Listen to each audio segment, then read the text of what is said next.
Anti-Israel groups in many countries around the world take a week at the end of February, or in March, and organize what is called the Israel Apartheid Week. And it is a big deal now, and it's spreading especially in the colleges and universities. And if you have any look at the videos of what goes on there, or if you've ever seen it yourself, it is thinly veiled anti-Semitism, an emphasis on the word thinly. But apartheid is defined as a political system where people are clearly divided based on race, gender, class, or other such factors. Now, as this is the Bible in the news, we must say that it was God in His divine wisdom who instructed His people, the Jews, to be separate from the nations around them. Regardless, applying this label to Israel today is a ridiculous suggestion. Welcome to the Bible in the News. This is John Billington with you this week. Now, we're not saying that the state of Israel is perfect. Far from it. In fact, I would say that really there are big issues with what goes on in Israel today, although probably I would say that more for the way that they treat some of their own citizens, especially in the West Bank. Now, as far as Israel's Arab citizens are concerned, they have equal voting rights, including the women. A number hold seats in parliament, even though they support Hezbollah, although people are very upset about that. How do you have people in the Israeli parliament that are supporting Hezbollah, only in a place like Israel? And Arabic, like Hebrew, is even an official language. And you could go on and on about these types of things. The fact of the matter is that the Arab citizens of Israel have it far better off than the Arabs in the nations around. And we can't help but add the fact that if you're looking for true segregation in Israel today, you're going to find it in the Arab cities like Bethlehem and Nablus, where the Jews are simply not allowed to go. Zero mixing. They are Jew-free cities. Jews are absolutely not allowed. And if a Jew makes a wrong turn and ends up there by accident, it may very well cost him his or her life.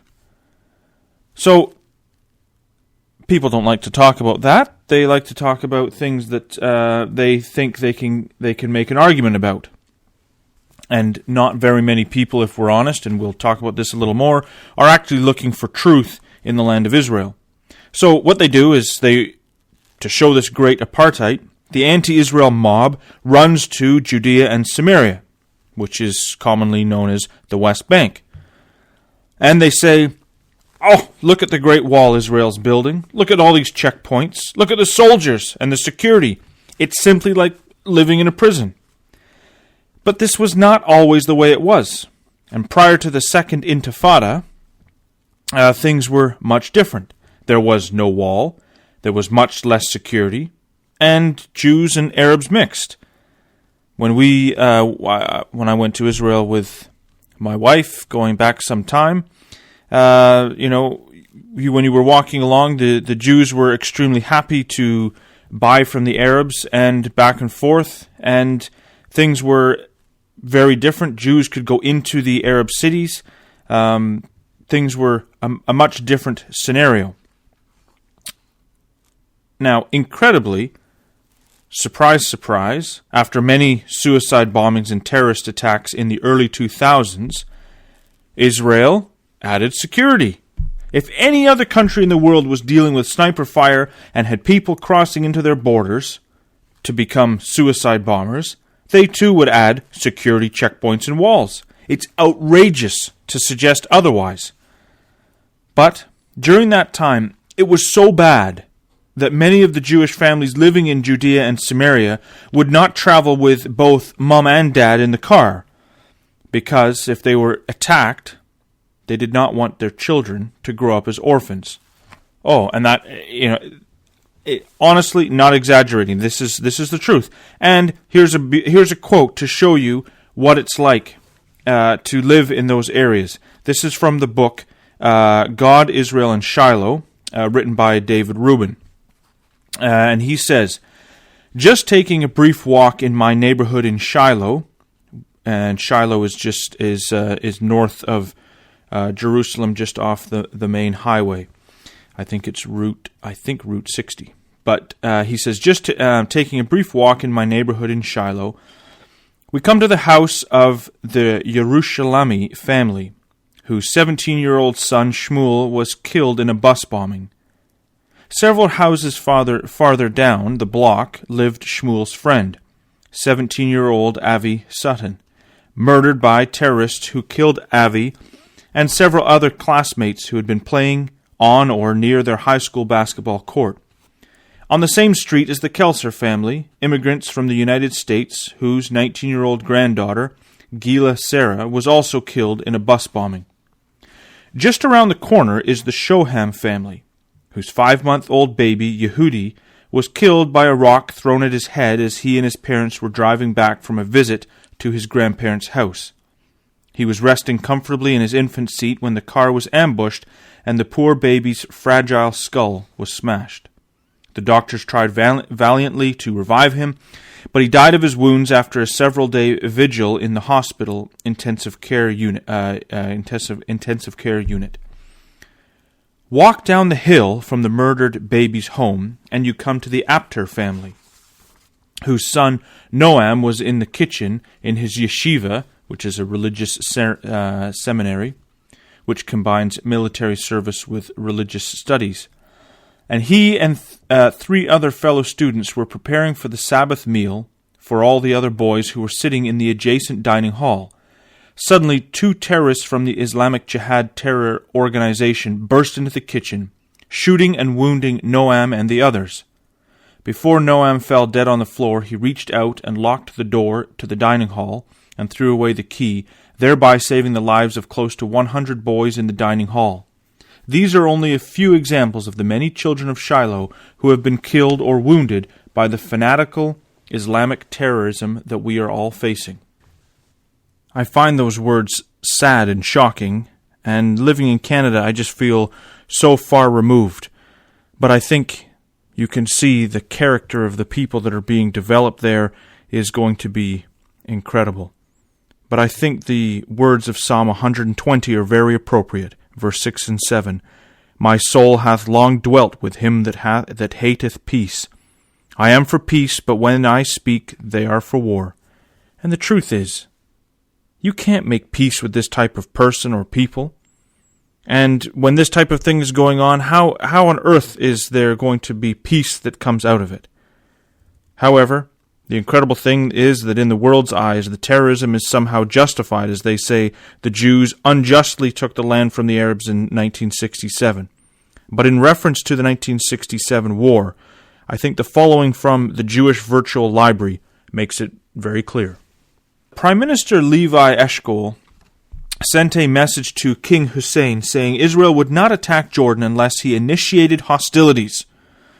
When the Jordanian radar picked up a cluster of planes flying from Egypt to Israel, the Egyptians convinced Hussein the planes were theirs. He then ordered the shelling of West Jerusalem.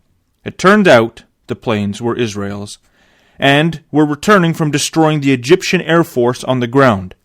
Meanwhile, Syrian and Iraqi troops attacked Israel's northern frontier. And it carries on, had Jordan not attacked, the status of Jerusalem would not have changed during the course of the war. Once the city came under fire, however, Israel needed to defend it, and in doing so took the opportunity to unify the city, ending Jordan's 19-year occupation of the eastern part. And they didn't just get Jerusalem when the Jordanians attacked. They ended up getting, that's when they got the whole of the West Bank. Now, you can be as upset at Israel for defeating the Jordanians, who attacked them, as you could be at David for defeating Goliath. But the world is not just upset, they are seemingly furious and determined to reverse this history. And the level to which Israel's haters will go should not be underestimated. This week, an extreme left-wing organization named Breaking the Silence is in the news. The organization's purpose is to interview Israeli soldiers and ultimately dig up any dirt they can on Israel for the purpose of undermining and discrediting the state. Organizations like this are in abundance, but what put Breaking the Silence into the news that of its $1.8 million budget, 78%, now of that $1.8 million, I think it is, but that's from 2012 to 2015, from what I can tell. But still, that's a big budget for doing what it does. But 78% of its budget came from European governments, including Switzerland, Denmark, the Netherlands, Sweden, France, and the EU. Now, it seemed crazy that the EU would fund an organization like this, but I went and did a little more digging, and what I found was interesting, but maybe not surprising, and that was in 2014, the largest donor was an organization I'd never heard of, Miserior. If I said that right, it's spelled Misereor. But I went and looked that up, and it was the German Catholic Bishops' Organization for Development Cooperation. And I got that right off of this Breaking the Silence website. They had a financial statement on there, which I was able to download and go through. And, I mean, we could discuss more that's on there, but, I mean, that was one of the biggest donors that I could see in 2014. And it's the German Catholic bishops. Anyway, now, what made this even more scandalous is that they have been infiltrated by a whistleblower, and it was coming out in the news. Now, I have to be honest, I'm talking about this week, but Bible in the News is a little bit late this week, so it was actually last week. But they've been infiltrated by a whistleblower, and it's come out that they're doing more than just trying to sway some opinions, and they are now being investigated for espionage against the State of Israel. And this is funded by none other than the European governments and the German Catholic Bishops' Organization. There is no doubt that Europe is against Israel and is led by the Vatican. And the Vatican is the one who took 45 years to recognize the State of Israel, and I was one of the last in the world to do so. Surprising they ever did, I suppose. But they recognized, quote-unquote, Palestine before it's even a state. This is to be expected when we look at the words of 2 Thessalonians chapter 2, which clearly speak of the Roman Catholic system. If we don't have time to go into all of 2 Thessalonians 2, it'll be in the Bible magazines, on the Bible magazine website, www.biblemagazine.com. Go look in the back issues, and there's lots of information. I don't have an actual issue here, sorry about that, but if you go look it up, it'll be there.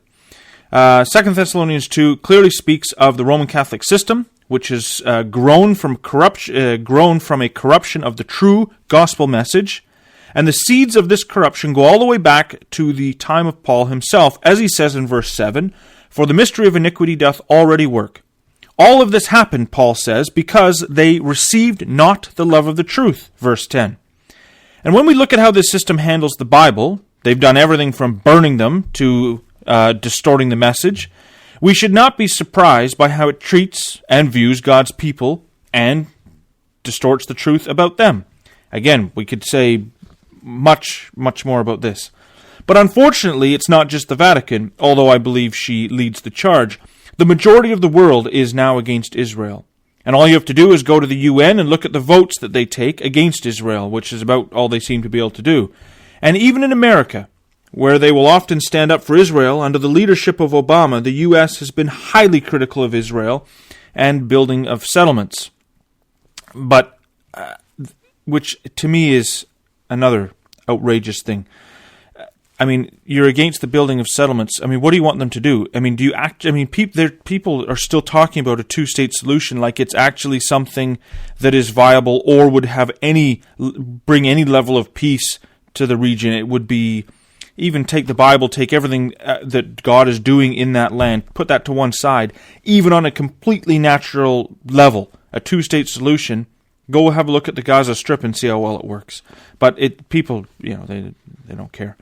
But if you look at the map and say, okay, let's give them the West Bank, it's impossible because they would never be. Israel could not defend itself with that type of a split up map.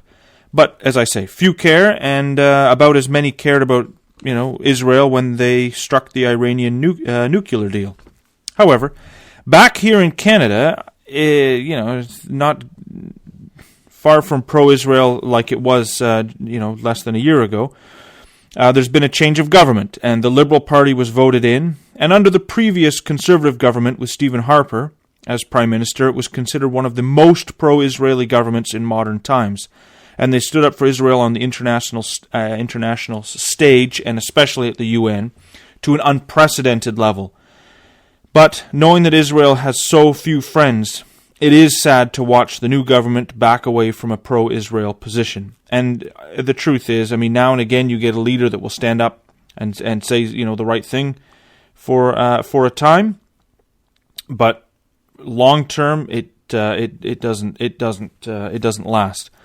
Now, it must be said, if you've been watching the news for the last couple of days, and especially on Monday, if you saw the news coming out of the APEC conference with all the U.S. presidential hopefuls speaking, it seemed like they were trying to just simply one-up one another on how pro-Israel they were. But the truth is that it would be nice for Israel to have a friend in the world, but in most cases it's far more talk than action. And especially when the help you do get is just them trying to make you give up your land, as it happened. It was the same under George W. Bush and long before. So when we look at the prophecies, though, in the end, it is clear, unfortunately, that no one is able to stop the northern invasion of Ezekiel 38. Well, no one that would be considered a human ally of Israel. About all they are able to do in Ezekiel 38 is question why the northern invader has come down. And the Jews have a history of few human allies, and in the end it will not be a human power that delivers them. When the northern invasion comes on Israel, it is no doubt that they will feel very lonely. But the help that will come will be more than any country could offer. And the words of the prophets are quite clear, and in particular the following words from Joel 3, I'm going verse 1, 2, and then verse 16 and 17. For behold, in those days and at that time, when I shall bring again the captivity of Judah and Jerusalem, gorgeous, I love it, because that's today, the captivity, these people are back. He says, I will also gather all nations, and will bring them down into the valley of Jehoshaphat, and will plead with them there for my people and for my heritage Israel. If we have any doubt how God feels about Israel, yes, they may have lots to learn, but if you want to know how he feels, there you go. They're his people and his heritage, whom the nations, it says, have scattered, whom they have scattered among the nations, and they have parted my land. You want to fight over the land? There's whose land you're fighting over. The Lord shall, and this is jumping to verse 16, the Lord also shall roar out of Zion and utter his voice from Jerusalem, and the heavens and the earth shall shake. But the Lord will be the hope of his people, and the strength of the children of Israel. So shall ye know that I am the Lord your God, dwelling in Israel, my holy mountain. And then shall Jerusalem be holy, and there shall be no strangers that pass through her any more. There's nothing like a little surprise for the world, and especially for the Vatican and those participating in the Israel Apartheid week. What could be better? As Psalm 2 says, he that sitteth in the heavens shall laugh. The Lord shall have them in derision. It's disheartening when you see Israel being left alone in the world to some level. Whether the next U.S. president will sort of graciously help them for a time, we will see. They should, but so should every other nation in the world, and the time will come where they do. The prophecies are clear. They will take hold of the skirt of him that is a Jew and say, hey, can I come with you? We've heard God's with you. Things are going to change. But right now it is not easy to watch, and it's not going to get any easier. The world is going to continue to turn on Israel, and the anti-Israel sentiment will continue to grow. Especially, we would expect it in Europe and in Russia. It is when we go into Daniel chapter 8, Daniel chapter 11, the character of the king of the north is definitely viciously anti-Semitic. And it's talking about in these chapters, 8 and 11, of the Roman power. And as you go back through history, it has always had that anti-Semitic element to it. But we've long run out of time for today, so we'll leave it at that, and may the day come soon when the Lord will roar forth for his people, and the dead in Christ shall rise first. Thanks for joining us, and join us again, I could say next week, but it may be later this week, as we're a little bit behind, and we apologize about that, but thanks for joining us. Take care, and come back.